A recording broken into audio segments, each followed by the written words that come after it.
स्टिमिङ गर्नुभन्दा अगाडि ध्यान दिनुपर्ने कुरा चाहिँ पर्च गर्नुपर्ने है। चट्ट यसरी हावा निकालिदिइसकेपछि तपाईँको अन्नेसेसरी यो पानीहरू रिलिज गर्यो होइन।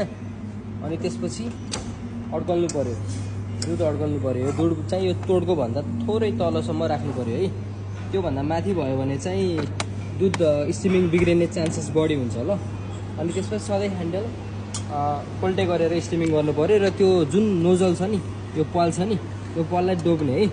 डोबेर अनि बल्ल स्टिमिङ वान अन गर्ने हो। अनि तपाईँले फुल प्रेसरमा अन गर्दाखेरि स्टिमिङ बिग्रिन्छ भने हाफ प्रेसरमा पनि अन गर्न सक्नुहुन्छ है। अनि तपाईँको आवाज चाहिँ चिरचिर चिरचिर चिरचिर हुनु पऱ्यो। म देखाउँछु अब है। यस्तो आवाज आउनु पऱ्यो। मैले अहिले हाफ प्रेसरमा छु, फुल प्रेसर। कति चाहियो आफूलाई चाहिने जति स्टिम गर्ने अनि ठ्याक्क बन्द गर्ने। अनि तपाईँको यसरी सिल्की फ्लदी मिल्क फर्म हुनु पऱ्यो है। यो 2-4वटा बबल्स देख्नुभयो नि, यसलाई चाहिँ ब्रेकडाउन गर्न मिल्छ यसरी। टक्क ब्रेकडाउन गरिसकेपछि यसरी